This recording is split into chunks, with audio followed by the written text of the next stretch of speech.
ನಮಸ್ತೆ, ಸ್ವಾಗತ ಸುಸ್ವಾಗತ. ಇದು ವಿಪಿ ಕಿಚನ್ ಡೈರೀಸ್. ನಾನು ವಿಜಯಲಕ್ಷ್ಮಿ ಬಳಿಗೆ. ನಾನಿವತ್ತು ರೊಟ್ಟಿ ಪಂಚಮಿ. ನಮ್ಮ ಸೈಡೆಲ್ಲ ನಾಗಪಂಚಮಿ ಅಂದರೆ 3 ದಿನ ಮಾಡ್ತೀವಿ ನಾವು. ಒಂದಿನ ರೊಟ್ಟಿ ಪಂಚಮಿ, ಒಂದಿನ ಹಾಲು ಹಾಕೋದು, ಒಂದಿನ ಉತ್ತ ಮುರಿಯೋದು ಅಂಥೇಳಿ.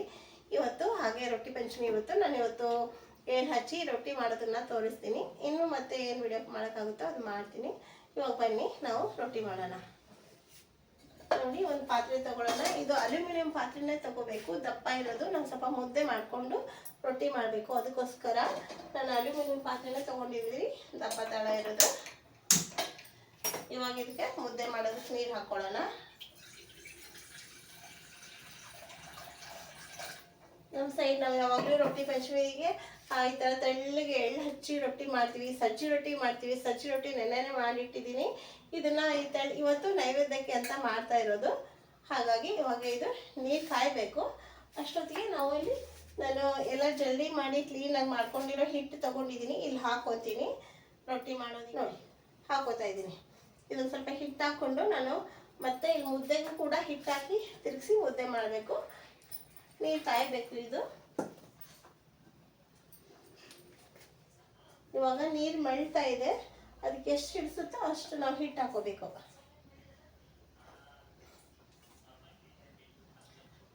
ಸಾಕು ಅನ್ಸುತ್ತೆ. ಚೆನ್ನಾಗಿ ತಿರುಗಿಸ್ಕೋಬೇಕು. ಈ ಥರ ಮುದ್ದೆನ ನಾವು ಚೆನ್ನಾಗಿ ತಿರುಗಿಸ್ಕೊಂಡು ಮುದ್ದೆ ಮಾಡಿ ಆ ಜೋಳದ ಹಿಟ್ಟಿಗೆ ಹಾಕ್ಕೊಂಡು ಕಲಿಸ್ಕೊಂಡು ಚೆನ್ನಾಗಿ ನಾದ್ಕೋಬೇಕು. ನಾದ್ಕೊಂಡು ತೆಳ್ಳಗೆ ರೊಟ್ಟಿ ಮಾಡಬೇಕು. ನಾವು ದಿನ ಅಂದರೆ ಈ ಥರ ಮುದ್ದೆ ಮಾಡಲ್ಲ, ತೆಳ್ಳಗೆ ಮಾಡಬೇಕು ಅನ್ನೋದಕ್ಕೋಸ್ಕರ ಮುದ್ದೆ ಮಾಡ್ತಾ ಇರೋದು ಅಷ್ಟೇ. ಇದನ್ನು ಹಾಕಿ ನಾವು ಚೆನ್ನಾಗಿ ನಾದ್ಕೋಬೇಕಾಗುತ್ತೆ. ನಾನು ಈ ಥರ ಇದೊಂದು ಪಾತ್ರೆಗೆ ನೀರು ಹಾಕಿ ಇಟ್ಕೋಬೇಕು. ಹಿಟ್ಟು ನಾದ್ಕೊಳ್ಳೋದಕ್ಕೆ ಮತ್ತು ರೊಟ್ಟಿಗೆ ಹಿಟ್ಟು ಹಚ್ಚೋದಕ್ಕೆ ನೀರು ಬೇಕಲ್ಲ, ಅದಕ್ಕೋಸ್ಕರ. ಒಂದು ಕಾಟನ್ ಮೆತ್ತಗಿರೋ ಬಟ್ಟೆ ತೊಗೊಂಡು ಹಾಕೊಳ್ಳೋಣ. ಇವಾಗ ನೋಡಿ, ಈ ಥರ ಇದನ್ನ ಹಿಟ್ಟನ್ನ ಎಲ್ಲ ಕರೆಕ್ಟ್ ಮಾಡಿಕೊಂಡು ಮುದ್ದೆನ ಇದಕ್ಕೆ ಹಾಕ್ಕೊಂಡು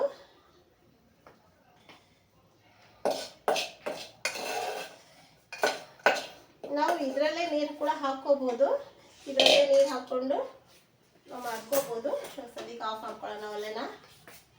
ಇದು ಬಿಸಿ ಇದೆ ಅಲ್ವಾ ಇದು.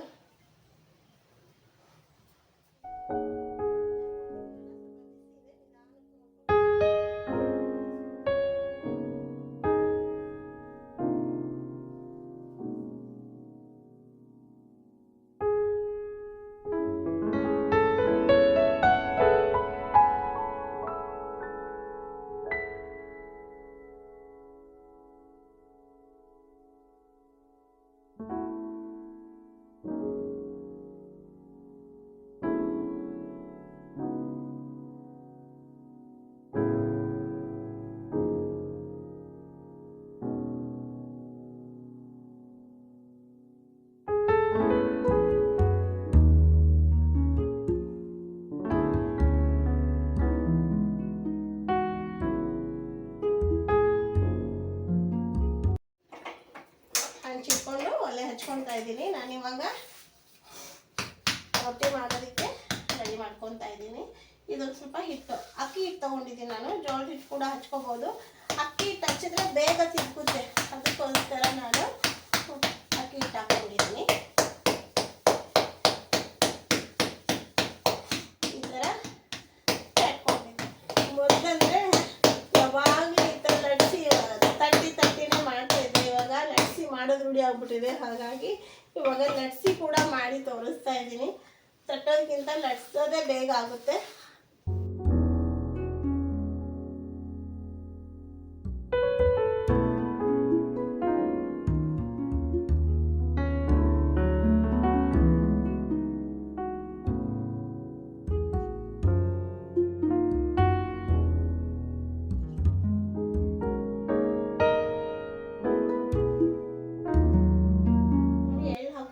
ನಾನಿವಾಗ ಸ್ವಲ್ಪ ಎಳ್ಳು ಹಾಕ್ಕೊಂಡು ನಿಧಾನ ಪ್ರೆಸ್ ಮಾಡ್ಬೇಕು. ಈ ಥರ ಅಂದರೆ ಎಲ್ಲ ಅಂಟ್ಕೊಳ್ಳುತ್ತೆ. ಎಳ್ಳು ಫುಲ್ಲು ಏನು ಹಾಕಿರೋದೆಲ್ಲ ಅಂಟ್ಕೊಳ್ಳಲ್ಲ, ಮುಕ್ಕಾಲು ಭಾಗ ಅಂಟ್ಕೊಳ್ಳುತ್ತೆ. ಒಂದು 4 ಅಂತೂ ಉದುರುತ್ತೆ. ಇವಾಗ ನೋಡಿ ನಾನು ಎತ್ತಾಕ್ತೀನಿ ತವೆ ಮೇಲೆ.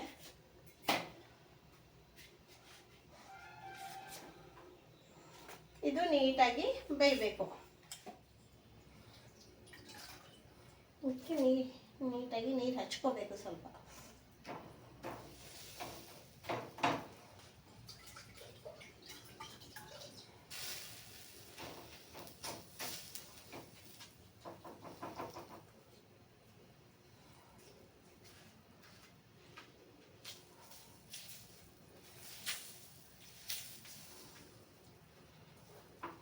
ಇದು ಸ್ವಲ್ಪ ನೀಟಾಗಿ ಸ್ವಲ್ಪ ರೋಸ್ಟಾಗಿ ಬೇಯಬೇಕು. ಈ ಥರ ತೆಳ್ಳಗೆ ಮಾಡಿ ಚೆನ್ನಾಗಿ ರೋಸ್ಟಾಗಿ ಸ್ವಲ್ಪ ಬೇಯಿಸ್ಕೊಂಬಿಟ್ರೆ ಒಂದು 15-20 ದಿನ ಆದರೂ ಏನೋಗಲ್ಲ, ಎಷ್ಟು ದಿನ ಆದರೂ ಏನೋಗಲ್ಲ. ಬೇಸಿಗೆಗಾಲದಲ್ಲಂತೂ ಏನೂ ಆಗೋಲ್ಲ. ಇವಾಗ ಮಳೆಗಾಲ ಅಲ್ವಾ, ಸ್ವಲ್ಪ ಮೆತ್ತಗೆ ಆಗ್ಬೋದು. ಬೇಸಿಗೆಗಾಲದಲ್ಲಿ ಮಾತ್ರ ಖಡಕ್ಕಾಗಿ ಹಾಗೇ ಇರುತ್ತೆ. ಇದು ಫಸ್ಟ್ ರೊಟ್ಟಿ ಅಲ್ಲ, ಅದಕ್ಕೆ ಇದರಲ್ಲಿ ಎತ್ತೋದು. ಇಲ್ಲ ಅಂದರೆ ಒಂದು 4, 5, 2, 3 ಆಗಿದ ತಕ್ಷಣ ನಾವು ಆರಾಮಾಗಿ ಕೈಯಲ್ಲೇ ತೆಗಿಬೋದು.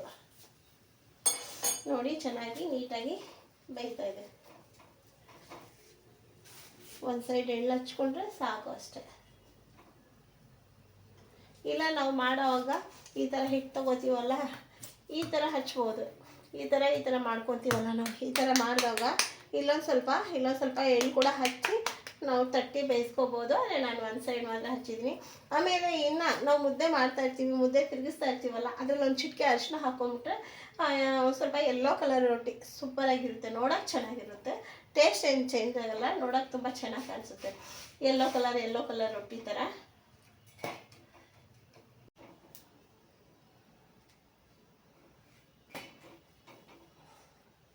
ಸ್ವಲ್ಪ ಬಟ್ಟೆ ತೊಗೊಂಡು ಪ್ರೆಸ್ ಮಾಡಿಕೊಂಡು ಪರವಾಗಿಲ್ಲ.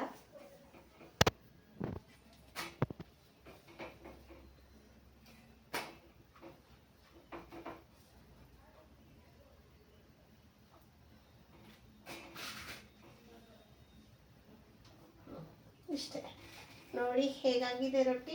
ಇನ್ನೂ ತೆಳ್ಳಗೆ ಮಾಡ್ಬೋದು, ಇನ್ನೂ ದೊಡ್ಡದಾಗೂ ಕೂಡ ಮಾಡ್ಕೋಬೋದು.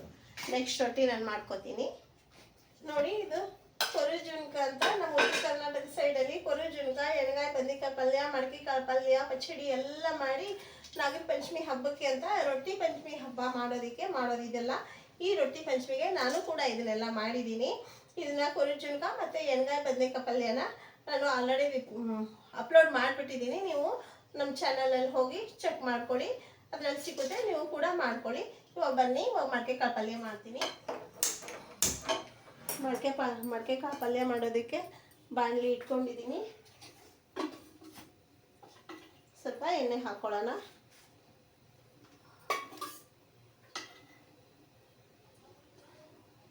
ನಮ್ಮ ಸೈಡು ಇದು ಮಡಕೆಕಾಳು ಪಲ್ಯ, ಎಣ್ಗಾಯಿ ಬದನೆಕಾಯಿ ಇದನ್ನೆಲ್ಲ ಅದೆಲ್ಲ ತುಂಬ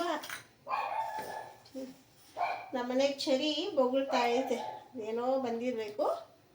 ಎಣ್ಣೆ ಕಾಯ್ದು ಇವಾಗ ಸ್ವಲ್ಪ ಸಾಸಿವೆ ಹಾಕ್ಕೊತಾ ಇದ್ದೀನಿ, ಸ್ವಲ್ಪ ಜೀರಿಗೆ,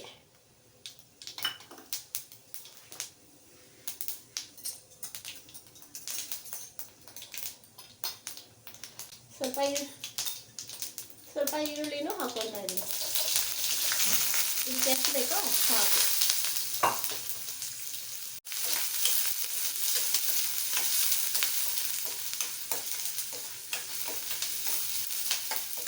ಈರುಳ್ಳಿ ಚೆನ್ನಾಗಿ ಬೇಯಬೇಕಿದು.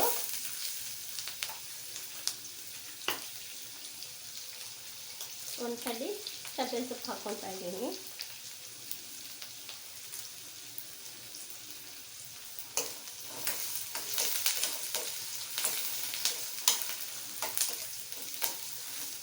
ಸ್ವಲ್ಪ ಟೊಮೆಟೊ ಹಾಕ್ಕೊತಾ ಇದ್ದೀನಿ. ಸ್ವಲ್ಪ ಹುಣಸೆಹಣ್ಣು ಹಾಕಬೇಕು, ಹಾಗಾಗಿ ಟೊಮೆಟೊನ ಸ್ವಲ್ಪ ಹಾಕಿದ್ದೀನಿ.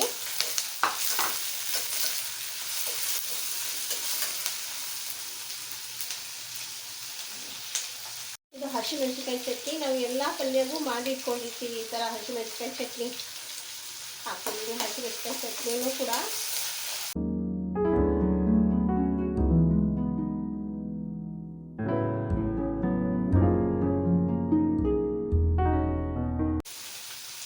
ಒಂದು ಸ್ವಲ್ಪ ಅರಿಶಿನ ಪೌಡ್ರು, ಮಸಾಲೆ ಪೌಡ್ರ್ ಬೇಕಿದ್ರೆ ಹಾಕ್ಕೋಬೋದು. ನಾನು ಹಾಕಿಲ್ಲ, ಕರೆಂಟ್ ಹೋಗಿಬಿಟ್ಟಿದೆ, ಹಾಗಾಗಿ ಸ್ವಲ್ಪ ಕತ್ಲೆ ಅನ್ನಿಸ್ಬೋದು. ನಾನಿಲ್ಲಿ ನೋಡ್ರಿ ಇದು ಬಟಾಣಿ ಕಾಳು ಆಮೇಲೆ ಕಡಲೆ ಬೀಜ, ಅಂದರೆ ಬಟಾಣಿ ಕಡಲೆ ಬೀಜ ಎರಡೂ ಫಸ್ಟು ಹಾಕ್ತೀನಿ. ಸ್ವಲ್ಪ ದಪ್ಪ ಇರುತ್ತಲ್ವ, ಅದು ಬೇಯಬೇಕು, ಹಾಗಾಗಿ ಒಂದು ಬೌಲು ಹಾಕ್ಕೊಂಡಿದ್ದೀನಿ. ಈ ಮಲ್ಟಿಕಾಳು ಪಲ್ಯಗೆ ಬೇಕಿದ್ರೆ ಇದು ಹಾಕ್ಕೋಬೋದು, ಬೇಡ ಅಂದರೆ ಬಿಡ್ಬೋದು. ಆದರೆ ಹಾಕಿದ್ರೆ ಚೆನ್ನಾಗಾಗುತ್ತೆ ಅಂತ ನಾನು ಹಾಕ್ಕೊಂಡಿದ್ದೀನಿ. ಇದೊಂದು ಸ್ವಲ್ಪ ಬೆಂದ ಮೇಲೆ ಮಲ್ಟಿಕಾಳು ಹಾಕ್ಕೊಳ್ತೀನಿ. ಇದಕ್ಕೆ ಒಂದು ಸ್ವಲ್ಪ ಹುಣಸೆ ರಸನೂ ಹಾಕ್ಕೋಬೇಕು.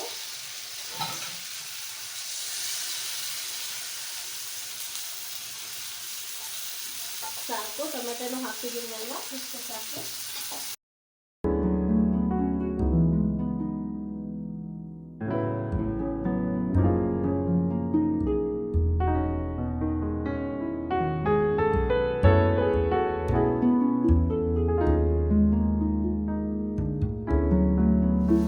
ನೋಡಿ, ಮೊಳಕೆ ಕಾಳು ರಾತ್ರಿನೇ ನೆನೆಸಿ ನೆನ್ನೆ ಬೆಳಗ್ಗೆ ನೆನೆಸ್ಬಿಟ್ಟು ರಾತ್ರಿ ನೀರು ತೆಗೆದು ನೀರು ಬಸಿಬಿಟ್ಟು ಇವತ್ತು ಬೆಳಗ್ಗೆ ಅಷ್ಟೊತ್ತಿಗೆ ಇಷ್ಟು ಚೆನ್ನಾಗಿ ಮೊಳಕೆ ಬಂದಿದೆ.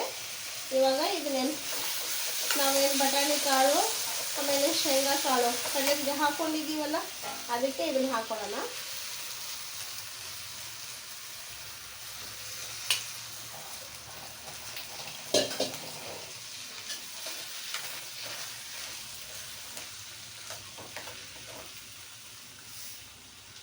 ಸ್ವಲ್ಪ ಬೇಯೋದಕ್ಕೆ ಒಂಚೂರು ನೀರು ಹಾಕೊಳ್ಳೋಣ.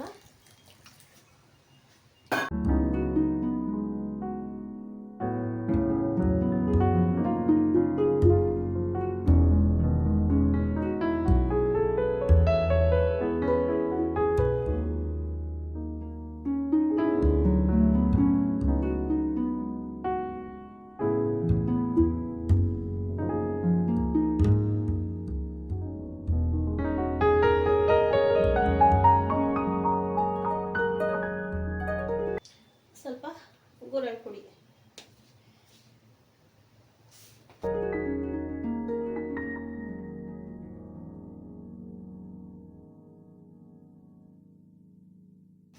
ಸ್ವಲ್ಪ ರುಚಿಗೆ ತಕ್ಕನಾದಷ್ಟು ಉಪ್ಪು ಹಾಕೋತಾ ಇದ್ದೀನಿ, ನೋಡ್ಕೊಂಡು ಹಾಕೊಳ್ಳಿ.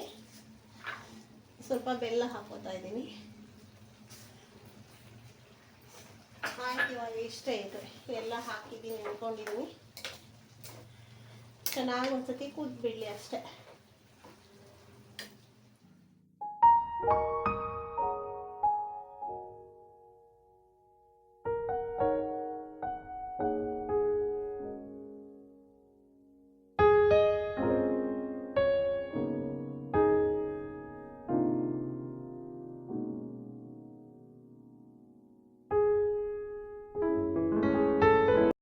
ಏನಪ್ಪ ಇದು ಇಷ್ಟೊಂದು ಇಟ್ಬಿಟ್ಟಿದ್ದಾರೆ ಅನ್ಕೋಬಹುದು ನೀವು. ಒಂದು ಸಜ್ಜಿ ರೊಟ್ಟಿ ಇಟ್ಟಿದ್ದೀವಿ, ಒಂದು ಜೋಳದ ರೊಟ್ಟಿ, ಚಟ್ನಿ, ಪಲ್ಯ ಅದೆಲ್ಲ ಹಾಕಿದ್ದೀವಿ. ಆಮೇಲೆ ಕೊರುಜುಣ್ಕ, ಮಡಕೆ ಕಾಳು ಅದೆಲ್ಲ ಮಾಮೂಲು ನಾನು ಮಾಡಿ ತೋರಿಸಿದ್ದೀನಿ ವಿಡಿಯೋದಲ್ಲೆಲ್ಲ. ಈ ಚಟ್ನಿ ಪುಡಿಗಳು ಮಾಡಿಲ್ಲ, ಇನ್ನು ನೆಕ್ಸ್ಟ್ ವಿಡಿಯೋದಲ್ಲಿ ಮಾಡ್ತೀನಿ. ಇವತ್ತು ಟೈಮ್ ಸಿಕ್ಕಿಲ್ಲ ಎಲ್ಲನೂ ಮಾಡೋದಕ್ಕೆ, ಹಾಗಾಗಿ ಇಷ್ಟೇ ಮಾಡಿರೋದು. ಅಂದರೆ ಇಷ್ಟೇ ಮಾಡಿರೋದಂದರೆ ಇಷ್ಟೇ ವಿಡಿಯೋ ಮಾಡಿರೋದು. ಮತ್ತು ಸಜ್ಜಿ ರೊಟ್ಟಿ, ಜೋಳದ ರೊಟ್ಟಿ ಥರನೇ ಸೇಮ್ ಸಜ್ಜಿ ಅಂತ ಸಜ್ಜಿ ಜೋಳ ಸಿಗುತ್ತೆ, ಅದೇ ಸಜ್ಜಿ ಜೋಳದಲ್ಲಿ ಹಿಟ್ಟಲ್ಲಿ ಜೋಳದ ರೊಟ್ಟಿ ಥರನೇ ಸೇಮ್ ಮಾಡಿರೋದು ಅಷ್ಟೇ. ಇದು ರೊಟ್ಟಿ ಪಂಚಮಿ ತಾಳಿ. ಇದು ನಿಮ್ಗೆಲ್ರಿಗೂ ಇಷ್ಟ ಆಗುತ್ತೆ ಅಂದ್ಕೊಂಡಿದ್ದೀನಿ. ನೀವು ಇಷ್ಟ ಆದರೆ ಒಂದು ಲೈಕ್ ಮಾಡಿ. ವಿಪಿ ಕಿಚನ್ ಡೈರೀಸ್ನ ಸಬ್ಸ್ಕ್ರೈಬ್ ಮಾಡೋದಂತೂ ಏನೇ ಕಾರಣಕ್ಕೂ ಮರಿಬೇಡಿ ಅಂತ ಹೇಳ್ತಾ ನಮಸ್ತೆ, ಧನ್ಯವಾದ.